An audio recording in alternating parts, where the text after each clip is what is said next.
Here are the main 3 objections you're going to face in door-to-door sales selling window cleaning or pressure washing door-to-door, so long as you're following that advanced script that I made previously, the one that I talked about in the previous video. You follow that advanced script to the T, you're going to realize a lot of objections that you normally would get, you're going to dilute all of the amount of objections down to these top 3 right here.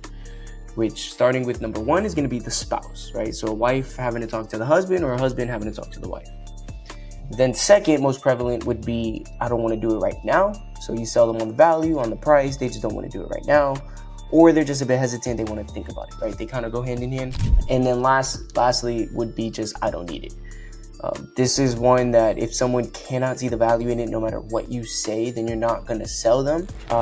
But it is like, after you use the advanced script, these are really just the top 3 that you're really going to run into, that you're kind of going to struggle with closing, unless you obviously know these things here. So whenever I'm overcoming an objection, I always follow these 4 basic steps to every single loop in the back half. So these objections are specific to the back half. So this is after you've already given someone a quote, and now it's just about when, where, if we can get the work done, and you're basically doing the presentation from here. So you finish your presentation and you get the first objection, and the person says, oh, I want to talk to the wife, right? A husband saying he wants to talk to the wife. I followed these 4 basic back half looping steps on any objection I get. First, he just said he wants to talk to the wife. So I want to agree, empathize, or disarm with each and every objection. So in this case, I'm going to agree. I'm going to say, yeah, boss, I'd love for you to talk to the wife. I respect the healthy relationships, right? That's agree, empathize. Then number 2, you're going to ask a question. The reason for the question is just to gain more clarity on why he has to talk to the wife. Because we know fundamentally he has to talk to the wife because there's a lack of certainty. And so you're not giving him that certainty, so he needs to get it from the wife. That's why he wants to talk there in the first place. But we need a bit more clarity on exactly why he, in this moment, is telling me he wants to talk to the wife. So I'll ask a question. So I agreed and empathized already.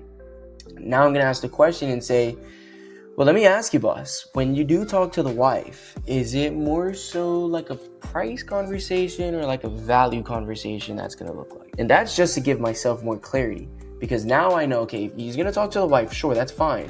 But it would be good to know what he's going to talk to the wife about, because I could possibly help him overcome it now. So let's say I asked a question. Let's just say, oh, we're probably going to talk about both, right? Pretty typical response, both price and value. So now at least I know, prior to me asking that question, I had no idea why he wanted to talk to the wife. I knew why he was going to talk to the wife. I just didn't know what it was going to be about. What in particular is he uncertain about that he needs to talk to the wife? Now I somewhat kind of know. I'm starting to flush it out a bit because I asked his first question. So now he's going to tell me, oh yeah, it's both. So now in my overcome, I'm not going to just blindly price drop or blindly throw something in. At least now I know it's calculated. Because I asked this question, he specifically said they want to talk about the price and value to see if it makes sense. And so now when I overcome, I can play to that. I can throw something in and price drop to obviously increase the value and then also decrease the price. So their perceived value is equivalent to what I'm offering. And so I'll go ahead and say, after I ask the question, he says, oh, probably both. Ah, okay, yeah, makes sense. Well, why don't we do this? Why don't we just go ahead and just knock off $50? Just promise me not to tell the neighbors. Just because we're going to be back out here tomorrow does make sense for us. And then what I'll also do, boss, just as a bit of a courtesy, I'm kind of a perfectionist. Go ahead and knock out these front exterior gutters for you and make those look really awesome too. Call the whole thing just $199. Sounds fair enough? And then that's the close. Right, so that's one example of how exactly I would deal with a husband having to talk to the wife. Agree, empathize, or disarm. Then you're going to ask a question for clarity so you understand what that conversation is going to look like. And then you go in with the overcome, which is the price drop, saying compelling reasons, and then even go for the close. And then it's the exact same thing if a wife has to talk to the husband, for the most part. Now, most times you can push the husband past having to talk to the wife. It's usually the wife that you would have to really bring up the husband into the presentation because he's just completely in charge of the finances. So until it gets to that point, you handle the wife having to talk to the husband the exact same way you handle the husband having to talk to the wife. But now, if he is, if she is talking about, oh, we have to talk to the husband because he's the owner of the finances, or he's the one who deals with this stuff, or whatever she says, now your entire game plan is just getting in front of that wife. Get in front of the husband. Get in front of that husband as fast as possible. Try to get him on the phone, see if he's inside the house, or at the very least, send her an estimate or set up a follow-up. Because if you realize that the husband's the one who makes the final call, don't price drop and waste time dealing with the wife if she's not going to pull the trigger no matter what you say. I knock in Charlotte, North Carolina, and parts of South Carolina. And particularly in these areas, there's a lot of Indian people. There's a lot of Indian people because there's a really big banking industry. And Indians typically have jobs in this industry. And what I tell reps all the time, and what I found knocking out here consistently, is that the Indian wife will absolutely, positively not make a decision without consulting the husband. It is completely against their culture. It's disrespectful in the household if the wife makes a decision without the husband. And so I don't even bother looping the wife. I've tried it in the past. No matter how long it takes, what price we come to, I could quote $300 for windows and then come all the way down to $125 with the windows in all four sides of the gutters and cleaning the screens and wiping the tracks, and she's still gonna have to talk to the husband. So does it make sense? Does it make sense for me to waste my time with her? No, absolutely not. So I'm just gonna set up a follow-up or figure out how and when I can get in front of the husband and then proceed to close the husband. And that's the only way it's really gonna happen. Because the wife, she's not gonna pull the trigger. She's not gonna make the decision. She's not gonna pull the trigger. So get in front of the husband as fast as possible. And that's essentially how you deal with the spouse. I'll show you guys some talk tracks that I have here, particularly for this. So you guys can write these down, take a picture, screenshot them. But these are overcomes you can use. So I'll give you an example of two of them. So if he says, oh, I gotta talk to the wife, right? Obviously, agree, empathize, disarm. Sure, I want you to talk to the wife. Then ask a question. When you talk to the wife, is it more so like a price conversation or a value conversation? Oh, it's probably price. Okay, boom. Now the overcome. Gotcha, boss. Okay, I can appreciate that you guys want to talk about the price. And now, boss, I can only assume the wife's working super hard to just help the family out. So why don't we do this? How about we just savor the stress after a long, hard day at work? Just allow the young guys to get it done for you. That way she doesn't even have to think about it. I'm sure she's got a lot of stress on her shoulders already. So let's just try to help her out. And that way, you could be the superstar husband. Just to make it a no-brainer for you guys, I'll go ahead and knock off $50 and then throw in these front gutters and soffits just to add to the curb appeal. Make sure everything looks awesome. And you won't pay until we walk around, make sure it looks great. Does that sound fair enough? Right, so that's a really good example of how I say an overcome. So you could write these down and practice them, study them, master them. I'll go over this one. Now this one, I use it sometimes, not all the time. I got this from a car salesman buddy I used to have. And essentially, I only bust this one out when the husband, I could tell the husband wants to do it. He's super into it. He's just, for whatever reason, really want to bring it in front of the wife before he commits. For whatever reason he has. And I've already looped a couple times. I've already tried to close him past the wife, and it's just not happening. That's when I'll pull this one out. And the timing really does matter with this. But this is how it would go. I asked a question. He answered. Overcome. So tell me, John, you are married, right? Cool. And I assume you proposed, right? If not, you can inform me here, John, because I don't know. Okay, cool. Now tell me, why do you think she chose you out of all the men in the world? I mean, can we agree, boss, that women have all the options in the world? Right, John? She chose you because you're a leader. You lead and she gets behind your decisions. Now, we're gonna go ahead and get the entire place shined up. And just to make sure that the wife's super happy with the entire process, we'll go ahead and literally just knock off another $50. Call the whole thing just $199. You can be the awesome leader that she married, and we'll pop by in the next 10 minutes and just make sure the whole place looks awesome. All I need from you is just a phone number, or first name and a phone number. Sound fair enough? Boom. And so that's how you use that one. So you guys can write these down, steal them, use them, abuse them. Next, not now, and I need to think about it. So again, someone says, I don't want to do it right now. Agree, empathize, disarm. Ask a question so you get more clarity. Go in with an overcome, and then go for the close, right? So if someone says, I don't want to do it right now. Okay, gotcha. Totally get it, miss. All good. We don't have to do it right now. But let me just ask you, when was the last time that you guys had gotten done? So that's just an example. There's other kinds of questions to ask, but I like asking that one because if she's talking about, I don't want to do it right now. Okay, well, let me at least know when was the last time that you did do it. Because if you did it 3 months ago, then it logically makes sense for us to not do it right now. But if you did it 3 years ago, then why the fuck are we waiting? Like, why are we waiting? And so literally asking that question, and if she says, oh, we did it like a year ago, 2 years ago, and she's now persuading herself and realizing, oh shit, wait, I actually haven't done it in a while. I possibly should at least hear this guy out.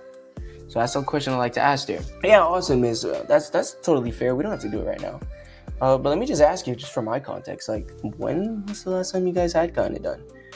Right? Pay attention to my facial expressions, my tonality when I'm saying that. And then she'll say, oh, let's just say she says, oh, we did it about 9 months ago. We did it in the beginning of the year. Okay, yeah, gotcha. Now you're going for an overcome and go for the close. Well, why don't we do this, miss? Just to inform you a bit, if you were to like Google it, Google would tell you like you should get the windows cleaned twice a year, about every 6 months. Given that you did it in February, we're now here in August, it's just about that time to kind of get them done again, just to make sure that they're maintained year round. Why don't we do this? I noticed we did 3 other neighbors on the other street, and I'm just looking at the CRM here. We actually got them in for a bit cheaper, so why don't I just knock off $50, give you the same discount we gave to all of them, and then just make sure the whole thing looks awesome going into next year as well. Does that sound fair enough? So you see how that works, right? Agree, empathize, disarm, ask a question for clarity, overcome, and then go for the close. And so that's a good example on not now. Now, if they say, I need to think about it, right? Very similar. You can use the same talk tracks, but I'll just use a different one for example's sake. I need to think about it. Okay, yeah, sure. You can absolutely think about it. Let me just ask you, is it more so like the price or the value you want to think about? Get more clarity, understand. Okay, you want to think about it. Cool, think about it. No pressure, but let me just ask for my context so I know. What is it you want to think about? Is it the price or the value? Right, like it's important for you as a salesman to know what that is, so you can properly help them. If you can't know what they're going to think about, how can you help them? And then you're going for an overcome and go for a close. So let's say, yes, it's the price of the value you want to think about. Let's just say it's none, right? Here's another probing question that I could throw in there. Oh, it's not really any of those, man. Honestly, I just want to hold off. Okay, gotcha. Same question as before. And so just so I know, boss, like, exactly when was the last time you guys did them again? I don't remember. Even if he didn't tell you, even if he has not told me when the last time he did it, I would literally say that as if he told me and I just forgot, just to give him the answer. When was the last time you guys got it done again? Can you remind me? He's gonna tell you, oh yeah, it's been like 4 years. Ah, okay, got you, boss. So just to let you know, overcome close, cleaning windows, it's not like some crazy luxury service that only rich people get done. It's actually preventative maintenance. And the reason why anyone ever has to spend $30,000 replacing all their windows is simply because they never maintain them. So why don't we do this? I'll go ahead and knock off $50, get the whole thing done for just $2.99. Make sure the whole place looks awesome before you pay a dime. Sound fair enough? And so this is the exact same framework I use on every single objection, because this does a couple different things. When you agree, empathize, and disarm, it makes the person feel heard. You acknowledged what they said. You're not just completely ignoring it like most other salesmen who just go into the next talk track. And then 2, that question, you asking questions for clarity, makes it easier for you as a salesman to sell this person because you know the actual objection you're dealing with. But also what it does in the homeowner's mind, it makes them feel more heard and understood because only experts ask questions. And you're asking questions because you're genuinely trying to help. And they will see that. They will detect that. Because what does every single expert do? When you go into the doctor and you sit down, you're not asking the doctor questions. They're asking you questions. Okay, you have a headache. You walk in with a headache, right? They ask you, okay, how long have you been having a headache for?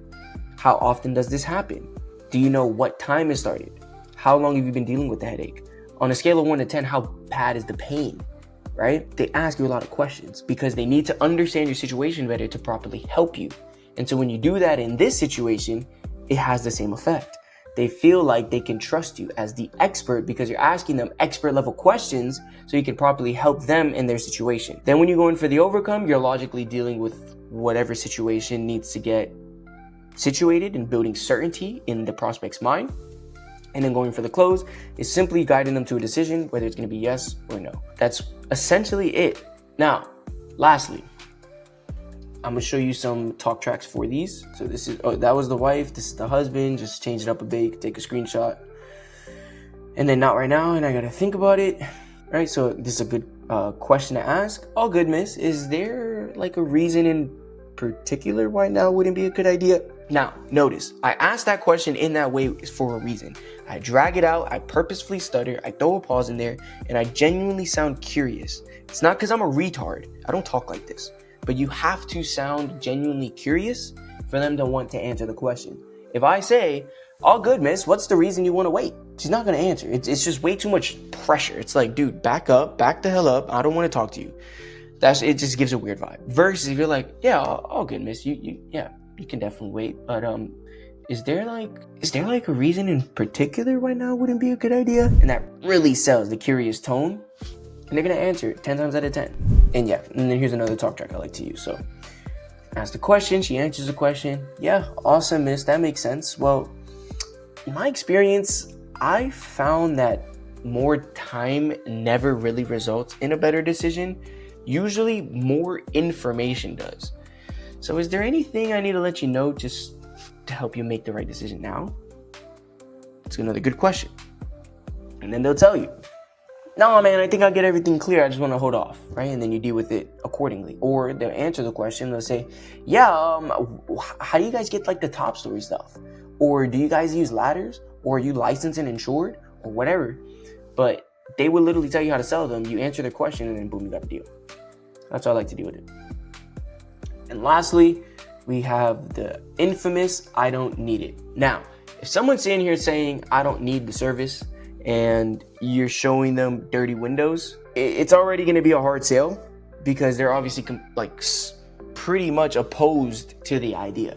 Most of the people that we do sell on doors are people who are somewhat into it already, or just kind of not into it but not against it and just can be swayed into it. Those are most of the people that we actually can sell. Now, these people that are talking about I don't need it, now these are a bit rougher. These are much harder sales just because obviously they're opposed to the idea already. So you have a lot of work to do here. But you follow the exact same framework. You agree, empathize, disarm, ask a question so you get more clarity, go in with an overcome, and you have to go for the close. You got to bring them to a decision.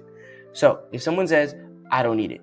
Okay, yeah, totally get it, boss. Let me just ask you, have you ever gotten them done before? Now you're getting a bit more clarity. Have you ever gotten them done before? I don't need it. Okay, you may not need it if you did it like 3 months ago, but have you ever gotten it done before? How long has it been? Now they're gonna tell you, oh yeah, we've never had it done.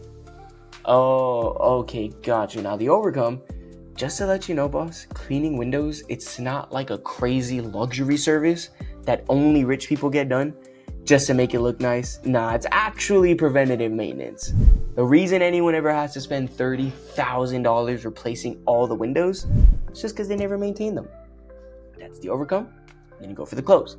Well, why don't we just go ahead and book you in for Monday? That way we can save you in at the bulk discount for all the neighbors, and you won't pay a single dime until it all looks awesome. Sounds good? And that's exactly how you would deal with it, right? So it's already going to be a bit rougher because they're sitting here telling you, I don't need it. And you're probably looking at some dirty windows already.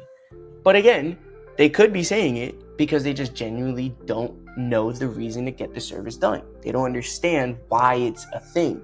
And this is your job as an expert to inform them. And that's why I use that talk track specifically in this situation, because I need to do my job and inform them. I mean, that's literally your job as a salesman. The reason salespeople exist is because back in the days before internet and social media was a thing, their companies needed a way to get the value of their goods and services in front of a typical consumer.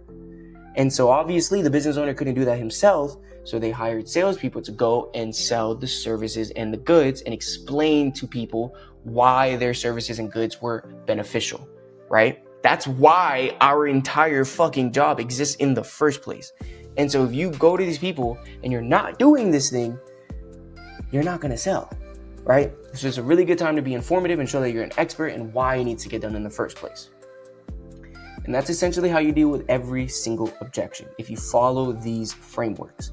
Now, step 1 is agree, empathize, and disarm. Number 2 is you have to ask a question for clarity. so you can understand how to help this person better. And so they feel heard and understood. 3, you have the overcome, right? This is what the talk track you're going to say that's going to build value or logically deal with their objection, so it builds their certainty. And then 4, you got the close. Every single talk track, every single objection on the back half is handled this way, and use all the examples I just showed. Lastly, I'll just show you guys the talk tracks for I don't need it. You guys can use these, copy them, steal them. Now I'll just go over this one. I use this one and I'll use this one now so you guys understand it. Yeah, trust me, sir, I understand the windows aren't top of mind right now.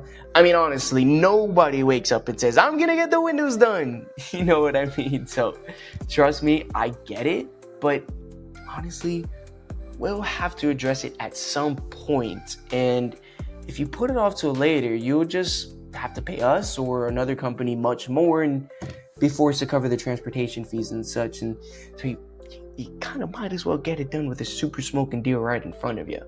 So why don't we do this to make it an absolute no-brainer? I'll go ahead and knock off another $50. Boom, boom, boom, go for the close, yada. But those are the 3 main objections that you will see in this door-to-door stuff if you use the advanced script and you make sure you're diluting down to just these 3. These are the main ones that are actually really hard to overcome, that will give you trouble and decrease your amount of sales if you don't know how to deal with it. Most other objections, you can deal with it with a simple price drop or simply throwing something in, or pretty simply, but these are a bit more nuanced, and this is how I like to deal with them. Now, this framework is how I deal with objections generally, and I just use them for these main 3 as examples. Now, questions you want to ask yourself whenever you're getting objections, and just so you understand better as a salesperson, whenever you get an objection, like, ask yourself, where is this objection coming from? Why are they saying it?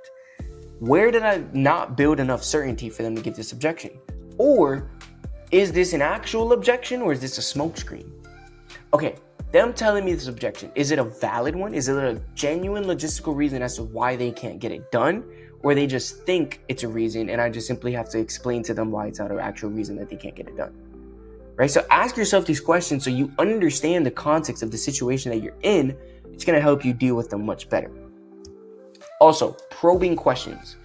What are probing questions? Essentially, when I ask a question, sometimes people, they don't really give the answer I'm looking for. So you have to probe in a bit and you have to ask a probing question to get the answer you're looking for. So for example, if I say, yeah, so is it more so like a price conversation or a value conversation you're going to have? Then they're going to be like, neither. I just don't want to do it. Right? Then you can go and probe and you can say, well, that's not the answer I'm looking for, right? I'm not looking for the answer, I don't need it. I'm looking at, okay, if you did need it and you did have the conversation, is it a price or value? And so I would ask a probing question. If they said, prospect says, I just don't need it. Yeah, but if you did though, that's a probing question. Because it's like, oh yeah, I just don't need it. Yeah, but if you did though, what would you talk about? Price or value, right? And so it just kind of doubles down on the question and kind of stops them in their place and like forces them to give you the answer you're looking for, because you need those answers. I need to know, what is it that's got you hesitant? Is it the price or the value? Because I promise you, if this service was free, you would probably be wanting to do it. You wouldn't be telling me I don't need it right now. And so that's a good example of a probing question. And you want to ask these because this framework really, really works if you understand how to get the answer you're looking for with the question you're asking in step 2. So you can ask probing questions like that. And then lastly, your tonality for questions are absolutely crucial. You can watch me, you can watch my sales, look at the examples from this video. Also, you can look at Mr. Jeremy Miner. A lot of the stuff I learned is from him. His tonality is absolutely perfectly impeccable. Watch him, study him, master him. Listen to it back. Make sure you sound how you're supposed to sound and you don't sound weird. And make sure you deliver with proper tonality, because that is how these questions are truly effective. The tonality behind these questions are really will make them work. If you strip the tonality, these questions are 80% less effective. If you add the tonality, they are 150% effective. It is absolutely crucial. So make sure you're paying attention to how you sound when you're asking these questions. How does your face look? Do you genuinely look confused? Do you genuinely look concerned?